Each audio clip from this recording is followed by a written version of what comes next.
आप सबका हार्दिक स्वागत है। आज आप सबकी सेवा में साखी नंबर 15वीं को लेकर के मैं उपस्थित हो रहा हूँ। सद्गुरु कबीर साहब कहते हैं, हंसा तू तो सबल था, फल की अपनी चाल, रंग कुरंगे रंगिया, तय तय किया और लगवार। हंसा तू तो सबल था। हे हंस एक उदाहरण के लिए चलता है आध्यात्मिक जगत में, चाहे हंस की बात हो, चाहे कल्प वृक्ष की बात हो, चाहे पारस पत्थर की बात हो। आज तक किसी ने न तो उस हंस को देखा है, न तो पारस पत्थर को देखा है, न तो कल्प वृक्ष को देखा है। उदाहरण के तौर पर लेते हैं और उसको घटाते हैं नर्तन में, उसको घटाते हैं वर्तमान के समय में। साहब यहाँ पर कहते हैं हंस, हंस को यदि हम संबंध विच्छेद करते हैं शब्दों को, तो उसका अर्थ होता है अहम सह, और अहम सह का मतलब है वह तू ही है। बीजक में यदि हम 7वीं रमणी पर जाएंगे, तत्वमसि इनके उपदेशा, तो उस दिन मैं बताया था आप लोगों को तत्पद, त्वम पद, असि पद। तत् वह, त्वम तू, असि मतलब है, वह तू ही है। इसका मतलब इतना ही होता है, जिसको वेदों की भाषा में अहम ब्रह्मास्मि अथवा प्रज्ञानम ब्रह्म अथवा तो जीवो ब्रह्मेव नापरा, ऐसे चारों वेदों में अलग अलग सुक्ति के रूप में कहा गया है। साहब यहाँ पर कहते हैं हे हंसा, से तात्पर्य है हे मनुष्य, हे चेतन, तू सबल है। तेरी सबलता का किसी को परिचय देने की आवश्यकता नहीं है। इस हंस से बड़ा, इस चैतन्य से बड़ा इस दुनिया में और कोई वो आत्मा परमात्मा तत्व नहीं है। लेकिन हम लोगों ने मान रखा है कि चैतन्य आत्मा से भी और बड़ा कोई तत्व है। तुलसीदास के अनुसार जीव और जड़ दोनों ईश्वर का अंश है। चूंकि तुलसीदास जी विशिष्ट अद्वैत के मानने वाले थे, सगुण के उपासक थे, इसीलिए उन्होंने कह दिया ईश्वर अंश जीव अविनाशी और चेतन अमर सहस्र राशि। आप लोग वृंदावन गए होंगे, मथुरा गए होंगे, अयोध्या गए होंगे, भुवनेश्वर साहब भी गए हैं कई बार। पलटू साहब के अखाड़ा में हम लोग बहुत पहले जाया करते थे। मैं पलटू साहब की वाणी यूट्यूब में डाला हूँ, उसमें परम श्रद्धेय श्री प्रभुदास जी शास्त्री, प्रभुदास जी आचार्य, बहुत बड़े विद्वान थे उस समय के। वो हमारे गुरुद्वारा में श्री कबीर धर्म मंदिर जियनपुर अयोध्या में कई बार आ चुके। वहाँ सखी पंथी लोग वहाँ जाते थे, वहाँ निवास करते थे। पुरुष लोग बिल्कुल नारियों का भेष बना करके, चूड़ी पहन करके, ऐसा कोई श्रृंगार नहीं होगा जो श्रृंगार माताओं का जो श्रृंगार है, बहनों का जो श्रृंगार है, वो सखी पंथ वाले न पहने हों पूरा। क्योंकि वो लोग मानते हैं परमात्मा है, भगवान है, पुरुष के रूप में है, और हम लोग नारी के रूप में हैं। तो जैसे पुरुष है, नारियां जब श्रृंगार करती हैं अपने पुरुषों को रिझाने के लिए, तो पुरुष लोग नारियों के श्रृंगार में आसक्त हो जाते हैं। इसी प्रकार से वो परमात्मा है, हम श्रृंगार करेंगे सखी बन करके, तो परमात्मा रिझेगा और हमको दर्शन देंगे। लेकिन मुसलमानों में, फकीरों में उल्टा है। अपने को पुरुष मानते हैं और परमात्मा को स्त्री मानते हैं, क्योंकि हिंदुओं से ठीक उल्टा उसका सब कुछ होता है, चाहे कर्म का हो, चाहे गतिविधि का हो, चाहे सोच का हो। हम सूर्य को मानते हैं तो चंद्रमा को मानते हैं, ठीक है। हम लोग ऐसे ऐसे हाथ धोंगे तो ऐसे ऐसे हाथ धोंगे, ठीक उल्टा। साहब यहाँ पर कहते हैं हंस में इतनी शक्ति कूट कूट कर भरी हुई है, लेकिन हम अपनी शक्ति को भूल गए हैं, अपनी शक्ति को पहचान गए हैं और हम दास बन गए हैं, गुलाम बन गए हैं। किसका? अपनी कल्पना किए ईश्वर ब्रह्म का। हम ही खाली जाल में शादी किए, बाल बच्चों का विस्तार किए, अब बाल बच्चों के सामने गिड़गिड़ाता है कि मुझे छोड़ दो। कितने बार तो आप पेपर में, अखबार में पढ़ते हैं, सरकार से निवेदन करते हैं, सरकार मुझे मेरी पत्नी से, एक बार एडवर्टाइज आया था, सरकार से मैं निवेदन करता हूं कि मेरी पत्नी से मुझे बचाए। कई बार ऐसे शब्द आपको पढ़ने को मिलेंगे। अब बताइए, उन्होंने शादी किया, सब कुछ आधार दिया, अब बीवी इतना मजबूत हो गई कि उसके सामने गुलाम बन गया, वो बच्चों के सामने गुलाम बन गया, बच्चों को अपना खुद बांटा दिया, खुद पाला, सब कलेक्टर बनाया, मास्टर बनाया, अब उसके सामने गिड़गिड़ाता है। ये खाली जाल की बात है। और इसी प्रकार से वाणी जाल की बात है कि ऊपर में हमने कहीं कर्ता मान लिया, कहीं ईश्वर मान लिया, कहीं ब्रह्म मान लिया, और अपने आप को क्या मान लिया? छोटा मान लिया, कठपुतली मान लिया कि नहीं, ऊपर वो जो भगवान करे वही है, सो जो राम रची रखा, और वो करता तो बढ़ावे साखा। साहब कहते हैं ऐसी बात नहीं है। बड़ा वो नहीं है, बाप पूत की एक नारी, एक माय ब्याह, ऐसा कहा गया है। तो बाप पूत की एक नारी, ये ऊपर वाला बाप हम मान लिए। उस बाप को किसने पैदा किया? जिसको हम पुत्र मानते हैं, चैतन्य, आत्मा, ये जीव, इन्होंने माना कि ऊपर कोई करता है। भगवान ने कभी आपको बोला कि मैं यहाँ पर हूँ ऊपर में? ऊपर वाले ने कभी नहीं कहा कि मैं यहाँ पर हूँ। इसलिए श्री निर्मल साहब ने कहा न्यायनामा बड़ा दिगर में, ब्रह्म को ब्रह्म कहने की क्या गर्ज है, जानना ब्रह्म ऐसा किसे फर्ज है। नाना कला कल्पना है मनुज की, तुम्हारा नहीं तो तुम्हारे अनुज की।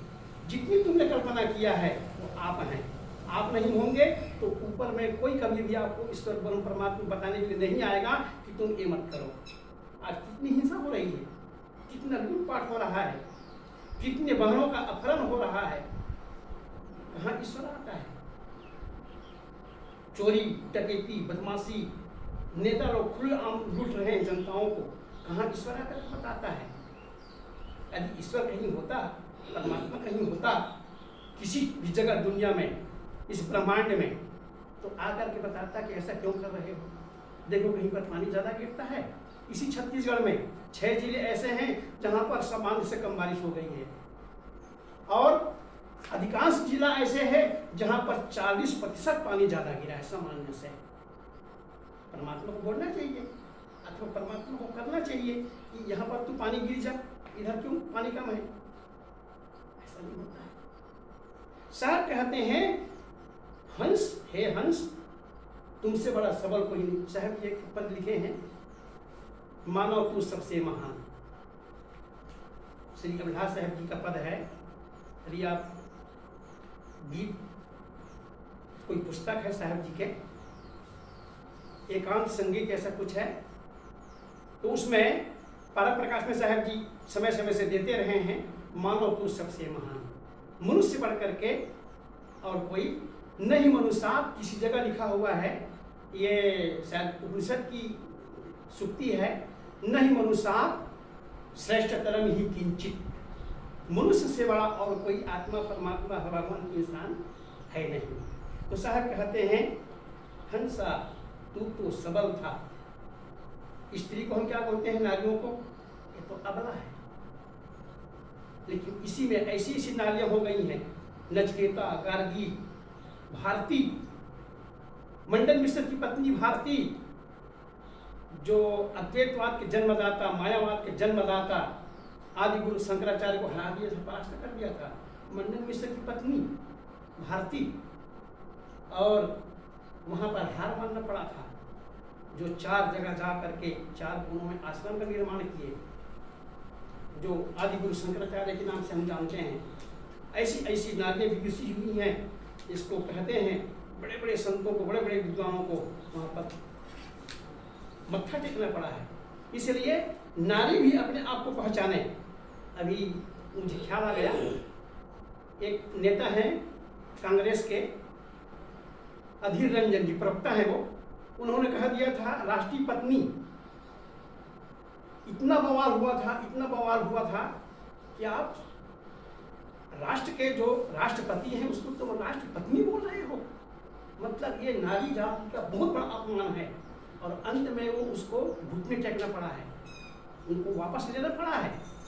राष्ट्रपति एक पद है, अब पत्नी है तो ये नहीं कि प्रतिभा पाटिल यहाँ के राष्ट्रपति थी तो राष्ट्रीय पत्नी हो गई हो, ये शब्द ही गलत है। इसलिए नारी भी अपने आप को पहचाने और पुरुष भी अपने आप को पहचाने। आपके अंदर में वो कूट कर शक्ति भरी हुई है, बस उस शक्ति को दिखाना है। मीना जी कहती है कि साहब मुझे 2 घंटा बोलना है, ऐसे कोई मैटर बता दीजिए। आपके अंदर में शक्ति है, उस शक्ति को आपको उभारना भरा है, और जैसे शक्ति उभर जाएगी ना, फिर किसी को आपको आधार लेना नहीं पड़ेगा। 2-2 घंटा 3-3 घंटा बोलती रहोगी। साहब कहते हैं हंसा तू तो सबल था, हल्की अपनी चाल गतिविधि थिंकिंग। किसी कवि ने कहा है, अगर तुम ठान लो तारे गगन के तोड़ सकते हो, अगर तुम ठान लो तूफान का पथ मोड़ सकते हो, अगर तुम ठान लो तो विश्व के इतिहास में अपने सुयश का एक नव अध्याय भी तो जोड़ सकते हो। मुझसे क्या नहीं कर सकता है। स्वामी विवेकानंद जी ने कहा था, सुभाष चंद्र बोस ने कहा था, नहीं कोई ऐसा जगत में कठिन काम जो यथार्थ बल बुद्धि से हो न सिद्ध परिणाम। यथार्थ बल बुद्धि से ऐसा कोई दुनिया में काम नहीं है जो आपसे न हो सके। और इसीलिए किसी कवि ने बड़ा अच्छा कहा है कोटेशन के रूप में, impossible word is written by fools as diary. असंभव शब्द है वो मूर्खों की डायरी में होती है। शब्द तो है असंभव, लेकिन वो मूर्खों के डायरी में है, क्योंकि दुनिया में ऐसा कोई काम नहीं है जो असंभव है मनुष्य मात्र के लिए। साहब कहते हैं हंसा तू तो सबल था, हल्की अपनी चाल को, अपने आचरण को, अपनी विचारधारा को इतना नीचे गिरा दिए हो, हम तो कुछ नहीं कर सकते।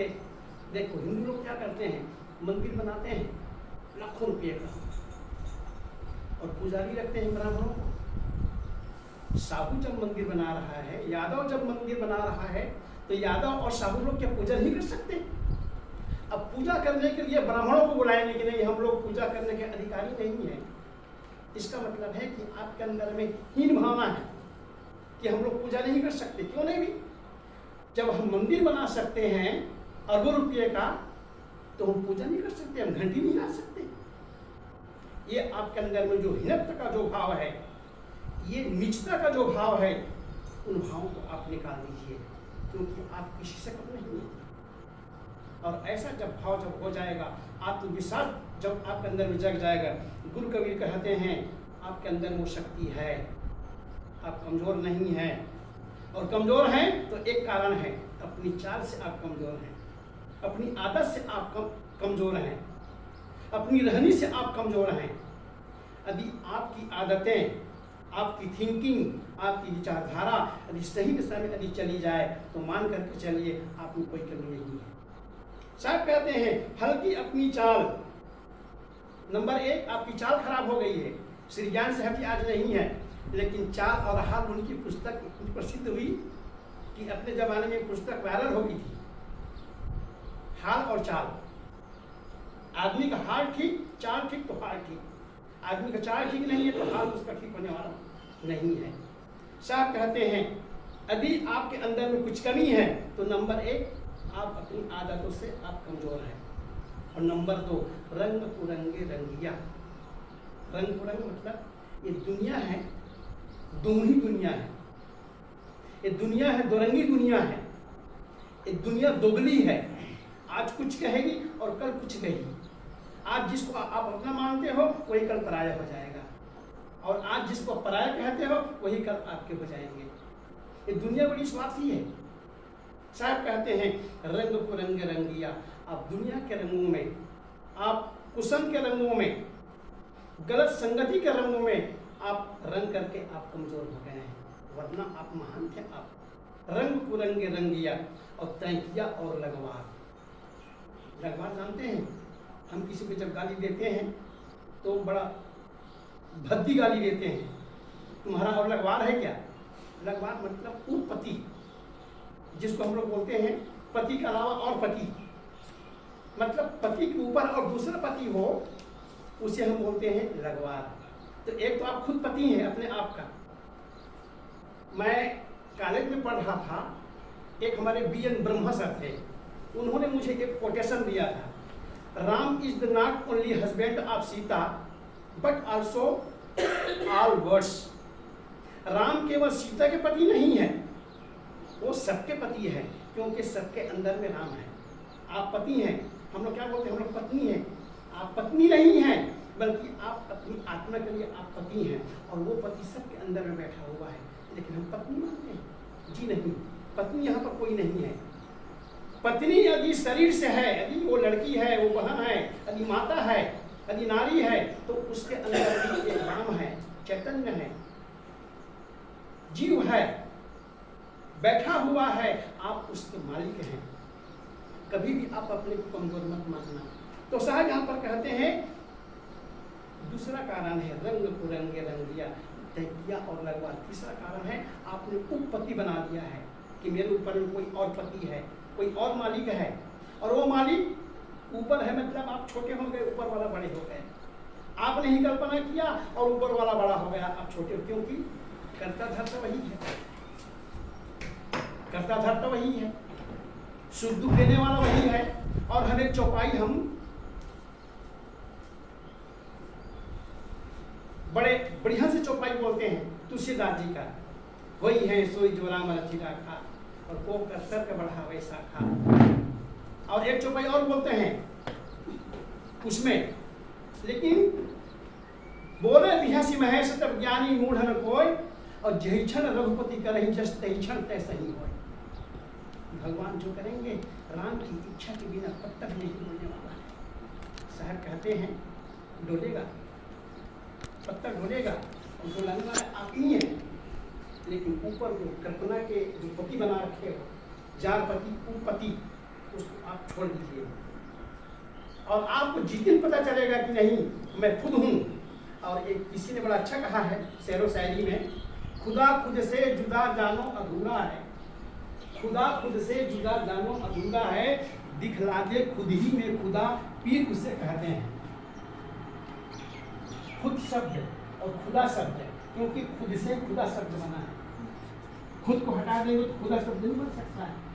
तो खुदा, ये खुद ने कल्पना किया उस खुदा को। खुदा के जन्मदाता कौन है? ये खुद है खुदा का जन्मदाता। तो साहब कहते हैं तैकिया और लगवार, उस लगवार को छोड़ दीजिए। तीन कारण इस साथी का मतलब, मनुष्य के अंदर में, चेतन के अंदर में शक्ति कूट कूट कर भरी हुई है, पार शक्ति भरी हुई है, उसको आप पहचाने, और पहचान करके तीन कमजोरी है, ये तीन कमजोरियों को हटाएं। नंबर 1 आदत से हम लाचार हैं, विषय वासनाओं से लाचार हैं। नंबर 2 रंग पुरंग गलत संगति से हम परेशान हैं, लाचार हैं, कमजोर हैं। और नंबर 3 उपपति जो मान रखा है अलग से कल्पना करके, मानवी करके, इन तीनों कारणों आप हटा दीजिए। और जैसे ही तीनों कारण हट जाएंगे आपके, फिर आप खुदा हैं।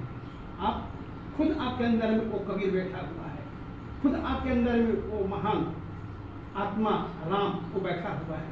आप सब कुछ कर सकते हैं, बस केवल अपनी शक्ति को पहचानना है। तो ये साहब जी